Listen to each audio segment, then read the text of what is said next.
Today's episode of Off the Timeline is titled, What if the SEC took Florida State in 1991 and broke the Big Eight?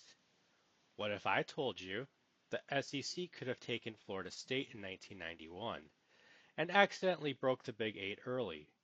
In this alternate history, one expansion decision reshapes the 1998 BCS, alters multiple national champions, and forces Nebraska to quietly question its future. This is alternate history, but it's rooted in real incentives, real TV money, and real conference politics. And once you see the dominoes, you cannot unsee them. Now let's set the table for the decision point. In real life, the SEC expanded by adding Arkansas and South Carolina, but the real objective was not geography, it was monetization. The SEC wanted 12 teams, divisions, and a championship game. Now consider this. In 1991, Florida State was transitioning out of independence. ACC was basketball first. There was no football championship game. They take the SEC's call instead, as they offer a football first structure, championship game revenue, an annual Florida rivalry inventory. That's not crazy, that's leverage. This alternate history hinges on this one change. Florida State chooses structural monetization over basketball culture. And that sets the table for Missouri's defensive move.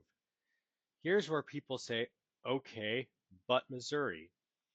Missouri football in 1991 wasn't elite, but they were nervous. Missouri saw a shrinking Big Eight footprint, weakening Midwest TV leverage, no championship monetization. They apply aggressively. The SEC sees St. Louis plus Kansas City markets, a geographic bridge between the plains and the South, and institutional credibility. So instead of Arkansas and South Carolina, the SEC takes Florida State and Missouri, and that changes everything. While this is alternate history, every incentive here is real. And that sets the table for the Phase 1 collapse of the Big Eight.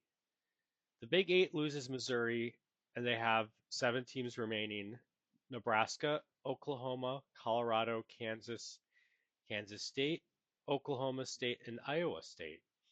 The league becomes even more plains heavy in markets with low population density and limited TV inventory. Meanwhile, the SEC championship game launches in 1992 and immediately becomes a revenue machine. Now the SEC has Florida, Florida State, Alabama, Tennessee, and LSU, among others, and the power consolidation begins. And that sets the table for the 1996 memo. This is where we escalate. In 1996, during BCS formation discussions, conference leaders begin running future revenue projections. Internal modeling across multiple leagues show championship game conferences with large Southern population bases are outperforming fragmented Midwest leagues.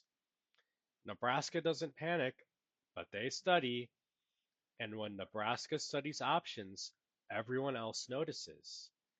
Colorado interprets modeling conversations as instability. Texas smells leverage.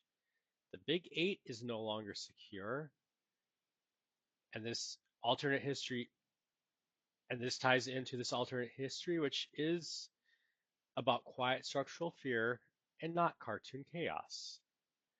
And that sets the table for the blue blood reveal. Here's the major twist. Nebraska does not announce anything.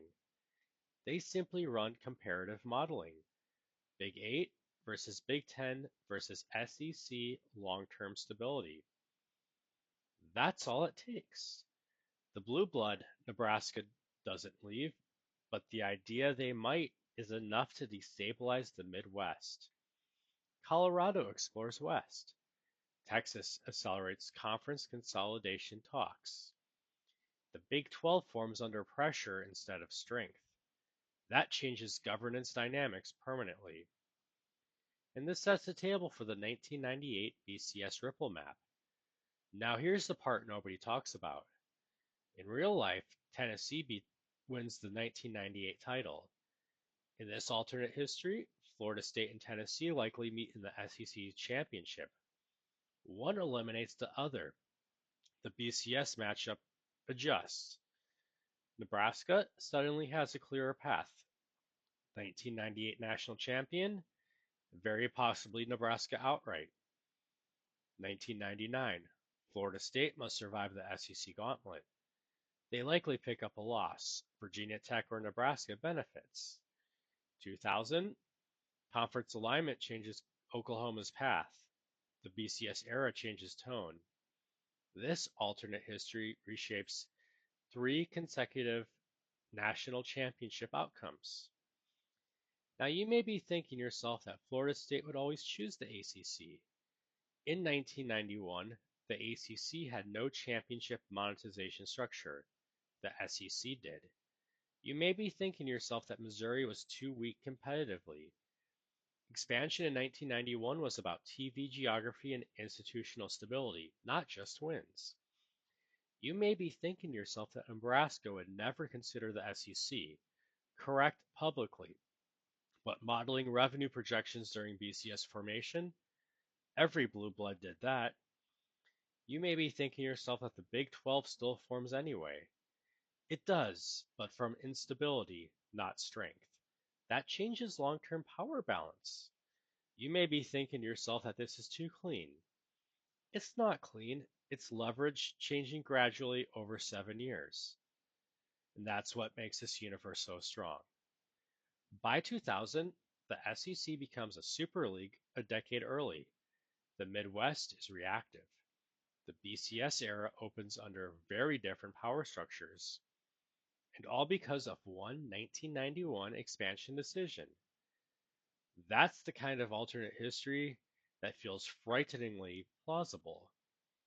And if you enjoyed this deep dive alternate history, hit like so the algorithm knows you want more structural chaos. Drop a comment. Would Florida State have actually chosen the SEC in 1991? And if you love these pre-2000 Ripple maps, subscribe and check out the videos on your end screen right now, because the next domino might be even bigger.